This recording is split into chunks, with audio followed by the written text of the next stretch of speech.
जय श्री कृष्णा। क्या आपने कभी भी अपने जीवन में श्रीमद् भगवत गीता का पाठ किया है? यदि नहीं तो हम आपके लिए एक नई सीरीज प्रारंभ किए हैं जिसमें हम आपको गीता जी के सभी अध्याय को सुनाते हैं, साथ ही श्री कृष्ण जी की कथा भी सुनाते हैं। आइए आज हम सुनते हैं श्रीमद् भगवत गीता का 7वां अध्याय, जिसमें भगवान श्री कृष्ण ने अर्जुन को कई ज्ञान की बातें बताई हैं। इस पवित्र ग्रंथ की रचना वेद व्यास जी द्वारा की गई है। आइए अब हम सुनते हैं श्रीमद् भागवत गीता का 7वां अध्याय, जो महादेव ने माता पार्वती को सुनाई थी। भगवान शिव कहते हैं, हे पार्वती, अब मैं 7वें अध्याय का महात्म्य बतलाता हूँ, जिसे सुनकर कानों में अमृत राशि भर जाती है। पाटलिपुत्र नामक एक दुर्गम नगर है, जिसका गौपर द्वार बहुत ही ऊंचा है। उस नगर में शंकुकर नामक एक ब्राह्मण रहता है। उसने वैश्य वृत्ति को आश्रय लेकर बहुत ही धन कमाया, किंतु ना तो कभी भी पितरों का तर्पण किया और ना ही देवताओं का पूजन। वह धनोपार्जन में तत्पर होकर राजाओं को भी भोज दिया करता था। एक समय की बात है, उस ब्राह्मण ने अपना चौथा विवाह करने के लिए पुत्रों और बंधुओं के साथ यात्रा की मार्ग में आधी रात के समय जब वह सो रहा था, तब एक सर्प ने कहीं से आकर उसकी बाह में काट लिया। उसके काटते ही ऐसी अवस्था हो गई कि मणि, मंत्र और औषधि आदि से भी उसके शरीर की रक्षा असाध्य जान पड़ा। तत्पश्चात कुछ ही क्षणों में उसके प्राण पखेरु उड़ गए और वह प्रेत बन गया। फिर बहुत समय के बाद वह प्रेत सर्प योनि में उत्पन्न हुआ। उसका वित्त धन की वासना में बंधा था। उसने पूर्व वृत्तांत को स्मरण करके सोचा, मैंने घर के बाहर करोड़ों की संख्या में अपना जो धन गाड़ा है, उससे इन पुत्रों को वंचित करके स्वयं ही उसकी रक्षा करूंगा। सांप की योनि से पीड़ित होकर पिता ने एक दिन स्वप्न में अपने पुत्रों के समक्ष आकर अपना मनोभाव बताया। तब उसके पुत्रों ने सवेरे उठकर बड़े विस्मय के साथ एक दूसरे से स्वप्न की बात कही। उनमें से मझला पुत्र कुदाल हाथ में लिए घर से निकला और जहां उसके पिता सर्प योनि धारण करके रहते थे, उस स्थान पर गया। यद्यपि उसे धन के स्थान का ठीक ठीक पता नहीं था, तो भी उसने चिन्हों से उसका ठीक निश्चय कर लिया और लोभ बुद्धि से वहां पहुंचकर बाम्बी को खोदना आरंभ किया। तब उस बाम्बी से बड़ा भयानक सांप प्रकट हुआ और बोला, ओ मूढ़, तू कौन है? किस लिए आया है? यह बिल क्यों खोद रहा है? किसने तुझे भेजा है? ये सारी बातें मेरे सामने बता। पुत्र बोला, मैं आपका पुत्र हूँ, मेरा नाम शिव है। मैं रात्रि में देखे हुए स्वप्न से विस्मित होकर यहाँ से सुवर्ण लेने कौतूहल होके आया हूँ। पुत्र की यह वाणी सुनकर वह सांप हंसता हुआ उच्च स्वर से इस प्रकार स्पष्ट वचन बोला, यदि तू मेरा पुत्र है तो मुझे शीघ्र ही बंधन से मुक्त करो। मैं अपने पूर्व जन्म के गाड़े हुए धन के ही लिए सर्प योनि में उत्पन्न हुआ हूँ। पुत्र बोला, पिताजी, आपकी मुक्ति कैसी होगी? इसका उपाय मुझे बतलाइए, क्योंकि मैं इस रात में सब लोगों को छोड़कर आपके पास आया हूँ। फिर पिता बोले, बेटा, गीता के अमृतमय 7वें अध्याय को छोड़कर मुझे मुक्त करने में तीर्थ, दान, तप, यज्ञ भी सर्वदा समर्थ नहीं है। केवल गीता जी का 7वां अध्याय ही प्राणियों को जरा, मृत्यु आदि दुखों को दूर करने वाला है। हे पुत्र, मेरे श्राद्ध के दिन गीता के 7वें अध्याय का पाठ करना। निसंदेह मेरी मुक्ति हो जाएगी। अपनी शक्ति के अनुसार पूर्ण श्रद्धा के साथ नर्वयसी और वेद विद्या में परवीन अन्य ब्राह्मण को भी भोज कराना। सर्प योनि में पड़े हुए पिता के ये वचन सुनकर सभी पुत्रों ने उसकी आज्ञा के अनुसार तथा उससे भी अधिक किया। तब शंकुकर्ण ने अपने सर्प शरीर को त्याग कर दिव्य देह धारण किया और सारा धन पुत्रों के अधीन कर दिया। पिता ने करोड़ों की संख्या में जो धन उनमें बांट दिया था, उससे वे पुत्र बहुत प्रसन्न हुए।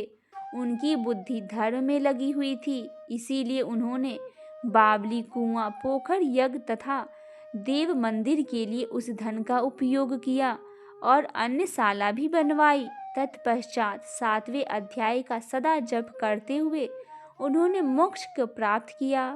हे पार्वती, यह तुम्हें 7वां अध्याय का महात्म्य मैंने तुमको बतलाया, जिसके श्रवण मात्र से मानव सब पातकों से मुक्त हो जाता है। आइए अब हम सुनते हैं श्रीमद् भागवत गीता का 7वां अध्याय। श्री भगवान बोले, हे पार्थ, मुझ में अनन्य प्रेम से आसक्त हुए मन वाला और अनन्य भाव से मेरे परायण होकर योग में लगा हुआ मुझको संपूर्ण विभूति, बल, ऐश्वर्य आदि गुणों से युक्त सबका आत्मरूप जिस प्रकार संशय रहित जानेगा, उसको सुनो। मैं तेरे लिए इस विज्ञान सहित तत्व ज्ञान को संपूर्णता से कहूँगा कि जिसको जानकर संसार में फिर कुछ भी जानने योग्य शेष नहीं रहता। हजारों मनुष्य में कई प्रकार से एक मेरी प्राप्ति के लिए यत्न करता है, और उन यत्न करने वाले योगियों में भी कोई भी पुरुष मेरे परायण हो मुझको तत्व से जानता है। पृथ्वी, जल, तेज, वायु तथा आकाश और मन, बुद्धि एवं अहंकार, ऐसे यह 8 प्रकार से विभक्त हुई मेरी प्रकृति है। यह 8 प्रकार के भेदों वाली तो अपरा है, अर्थात मेरी जड़ प्रकृति है। और हे महाबाहो, इससे दूसरी को मेरी जीव रूपा अर्थात चेतन प्रकृति जान की, जिससे संपूर्ण जगत धारण किया जाता है। हे अर्जुन, तू ऐसा समझ कि संपूर्ण भूत इन दोनों प्रकृतियों परा अपरा से उत्पन्न होने वाले हैं, और मैं संपूर्ण जगत की उत्पत्ति तथा प्रलय रूप हूँ, संपूर्ण जगत का मूल कारण हूँ। हे धनंजय, मुझसे भिन्न दूसरा कोई भी परम कारण नहीं है। यह संपूर्ण सूत्र में मणियों के सदेश मुझ में गुथा हुआ है। हे अर्जुन, जल में से रस हूँ, चंद्रमा और सूर्य में मैं प्रकाश हूँ, संपूर्ण वेदों में प्रणव मैं हूँ, आकाश में शब्द और पुरुषों में पुरुष तत्व मैं हूँ, पृथ्वी में पवित्र गंध और अग्नि में तेज मैं हूँ, संपूर्ण भूतों में मैं जीवन हूँ, अर्थात जिससे वे जीते हैं वह तत्व मैं हूँ, तथा तपस्वियों में तप भी मैं ही हूँ। हे अर्जुन, तू संपूर्ण भूतों को सनातन बीज यानी कारण मुझे ही जान ले। मैं बुद्धिमानों की बुद्धि और तेजस्वियों का तेज हूँ। हे भरत श्रेष्ठ, आसक्ति और कामनाओं से रहित बलवानों का बल अर्थात सामर्थ्य में मैं हूँ, और सब भूतों में धर्म ग्रंथों को अनुकूल, शास्त्रों के अनुकूल काम में मैं हूँ, और जो भी सत्वगुण से उत्पन्न होने वाले भाव और जो रजोगुण से तथा तमोगुण से उत्पन्न होने वाले भाव है, उन सबको तू मेरे से ही होने वाले हैं ऐसा जान। परंतु वास्तव में उनमें मैं और वे मुझ में नहीं हैं। गुणों के कार्य रूप सात्विक, राजसिक और तामसिक, इन तीनों प्रकार के भावों से यह सारा संसार मोहित हो रहा है। इसीलिए इन तीनों गुणों से परे मुझ अविनाशी को वह तत्व से नहीं जानता। यह अलौकिक अर्थात अति अद्भुत त्रिगुणमयी मेरी माया बड़ी दुस्तर है, परंतु जो पुरुष केवल मुझको ही निरंतर भजते हैं वे इस माया को उल्लंघन कर जाते हैं, अर्थात संसार से तर जाते हैं। माया के द्वारा हरे हुए ज्ञान वाले और आसुरी स्वभाव को धारण किए हुए तथा मनुष्यों में नीच और दूषित कर्म करने वाले मूढ़ लोग मुझे नहीं भजते। हे भरतवंशियों में श्रेष्ठ अर्जुन, उत्तम कर्म वाले, आर्त, जिज्ञासु और ज्ञानी, ऐसे 4 प्रकार के भक्तगण मुझे भजते हैं। उनमें भी नित्य मुझ में एक ही भाव से स्थित हुआ अनन्य प्रेम भक्ति वाला ज्ञानी भक्त अति उत्तम है, क्योंकि मुझे तत्व से जानने वाले ज्ञानी को मैं अत्यंत प्रिय हूँ और वह ज्ञानी मुझे अत्यंत प्रिय है। ये सभी उदार है, अर्थात श्रद्धा सहित मेरे भजन के लिए समय लगाने वाले होने से उत्तम है। परंतु ज्ञानी तो साक्षात मेरा स्वरूप ही है, ऐसा मेरा मत है, क्योंकि वह मदगत मन बुद्धि वाला ज्ञानी भक्त अति उत्तम गति स्वरूप मुझ में ही अच्छी प्रकार से स्थित है। बहुत जन्मों के अनंत के जन्म में तत्व ज्ञान को प्राप्त हुआ ज्ञानी सब कुछ वासुदेव ही है, इस प्रकार मुझे भजता है वह महात्मा अति दुर्लभ है। उन भागों को कामना द्वारा जिनकी ज्ञान हरा जा चुका है, वे लोग अपने स्वभाव से प्रेरित होकर उस नियम को धारण करके अन्य देवताओं को भजते हैं, अर्थात पूजते हैं। जो सकाम भक्त जिस देवता के स्वरूप को श्रद्धा से पूजना चाहता है, उस भक्त की श्रद्धा को मैं उसकी देवता के प्रति स्थिर करता हूँ। वह पुरुष उस श्रद्धा से युक्त होकर उस देवता का पूजन करता है, उस देवता से मेरे द्वारा ही विधान किए हुए उन इच्छित भागों को निसंदेह प्राप्त करता है। परंतु उन अल्प बुद्धि वाले को वह फल नाशवान है तथा वे देवताओं को पूजन वाले देवताओं को प्राप्त होते हैं, और मेरे भक्त चाहे जैसे ही भजे अंत में मुझे ही प्राप्त होते हैं। बुद्धिहीन पुरुष मेरे अनुत्तम अविनाशी परम भाव को न जानते हुए मन इंद्रियों से परे मुझ सजिदानंदन परमात्मा को मनुष्य की भांति जानकर व्यक्ति के भाव को प्राप्त हुआ मानते हैं। अपनी योग माया से छिपा हुआ मैं सबके प्रत्यक्ष नहीं होता, इसीलिए यह अज्ञानी जन समुदाय मुझसे जन्म रहित अविनाशी परमात्मा को तत्व से नहीं जानता, मुझको जन्मने मरने वाले समझता है। हे अर्जुन, पूर्व में व्यतीत हुए और वर्तमान में स्थित तथा आगे होने वाले सब भूतों को मैं जानता हूँ, परंतु मुझको कोई भी श्रद्धा भक्ति रहित पुरुष नहीं जानता। हे भरतवंशी अर्जुन, संसार में इच्छा और द्वेष से उत्पन्न हुए सुख और दुख द्वंद्व रूप मोह से संपूर्ण प्राणी अति अज्ञानता को प्राप्त हो रहे हैं। निष्काम भाव से श्रेष्ठ कर्मों का आचरण करने वाला जिन पुरुषों का पाप नष्ट हो गया है, वे राग द्वेष जनित दंड रूप मोह से मुक्त और दृढ़ निश्चय वाले पुरुष मुझको भजते हैं। जो मेरे शरण होकर जन्म और मरण से छूटने के लिए यत्न करते हैं, वे पुरुष उस ब्रह्मा को तथा संपूर्ण आत्मज्ञात को संपूर्ण कर्म को जानते हैं। जो पुरुष अधिभूत और अधिदेव के सहित तथा अधियज्ञ के सहित सबका आत्मरूप मुझे अंत काल में भी जानते हैं, वे युक्त चित्त वाले पुरुष मुझको ही जानते हैं, अर्थात मुझको ही प्राप्त होते हैं।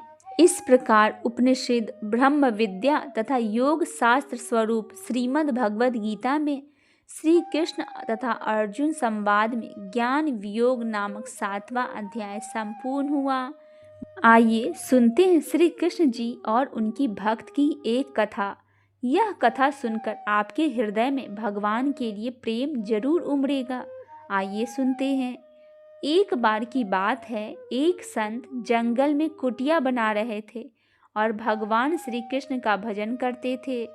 संत को यकीन था कि एक न एक दिन मेरे भगवान श्री कृष्ण मुझे साक्षात दर्शन जरूर देंगे। उसी जंगल में एक शिकारी आया। उस शिकारी ने संत की कुटिया देखी। वह कुटिया में गया और उसने संत को प्रणाम किया और पूछा कि आप कौन हैं और आप यहाँ क्या कर रहे हैं।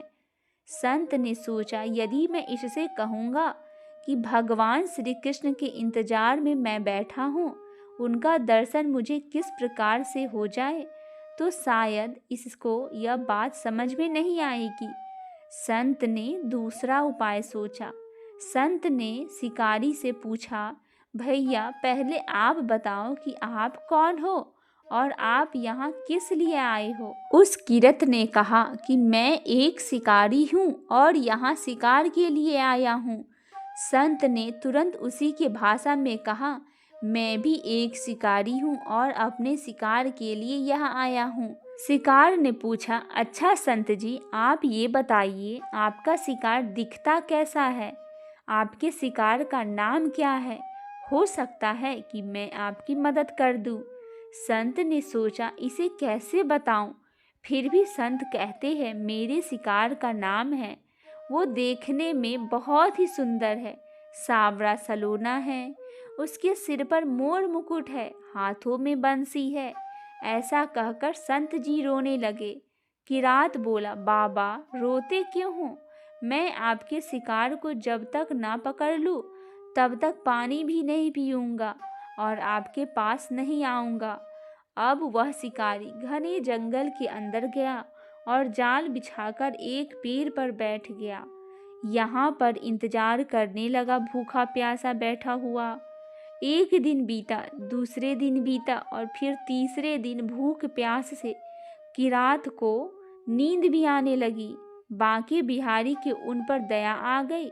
भगवान उसके भाव पर रीझ गए। भगवान मंद मंद स्वर से बांसुरी बजाते हुए आए, उस जाल में खुद फंस गए। जैसे ही किरात को फंसे हुए शिकारी का अनुभव हुआ तो तुरंत नींद से उठा और उस सांवरे भगवान को देखा। जैसे संत ने बताया था उनका रूप हूबहू वैसा ही था। वह अब जोर जोर से चिल्लाने लगा, मिल गया, शिकार मिल गया। शिकारी ने उसे शिकार को जाल समेत कंधे पर बिठा लिया और शिकारी कहता हुआ जा रहा था, आज 3 दिन के बाद मिले हो, खूब भूखा प्यासा रखा है, अब तुम्हें मैं छोड़ने वाला नहीं हूँ। शिकारी धीरे धीरे कुटिया की ओर बढ़ रहा था। जैसे ही संत की कुटिया आई तो शिकारी ने आवाज लगाई, बाबा बाबा। संत ने तुरंत दरवाजा खोला और संत ने उस किरात के कंधे पर भगवान श्री कृष्ण को जाल में फंसा देख रहे थे। भगवान श्री कृष्ण जाल में फंसे हुए मंद मंद मुस्कुरा रहे थे। किरात ने कहा, आपका शिकारी लाया हूँ, मुश्किल से मिले हैं। संत के आज होश उड़ गए। संत किरात के चरणों में गिर पड़ा। संत आज फूट फूट कर रोने लगा और संत कहते हैं, मैंने आज तक आपको पाने के लिए अनेक प्रयास किए प्रभु, लेकिन आज आप मुझे इस किरात के कारण मिले हो। भगवान बोले, इस शिकारी का प्रेम तुमसे ज़्यादा है, इसका भाव तुम्हारे भाव से ज़्यादा है, इसका विश्वास तुम्हारे विश्वास से ज़्यादा है। इसीलिए आज जब 3 दिन बीत गए तो मैं आए बिना नहीं रह पाया। मैं तो अपने भक्तों के अधीन हूँ और आपकी भक्ति में कमी नहीं है। संत जी, आपके दर्शनों के फल से मैं इसे 3 ही दिन में प्राप्त हो गया। इस तरह से भगवान ने खूब दर्शन दिया और फिर वहाँ से भगवान चले गए। बोली श्री कृष्ण जी महाराज की जय हो। हे श्री कृष्ण जी महाराज, आप अपने सभी भक्तजनों पर इसी प्रकार सदैव दया दृष्टि बरसाए रखिए। आशा करती हूँ मेरी यह प्रस्तुति आपको पसंद आई होगी। पसंद आए तो चैनल को सब्सक्राइब, वीडियो को लाइक और शेयर अवश्य करें। अगर आपने अभी तक श्रीमद् भगवत गीता का पिछला अध्याय नहीं सुना है तो चैनल पे जाकर श्रीमद् भगवत गीता के सभी अध्याय को अवश्य सुने और चैनल को सब्सक्राइब और वीडियो को लाइक अवश्य करें।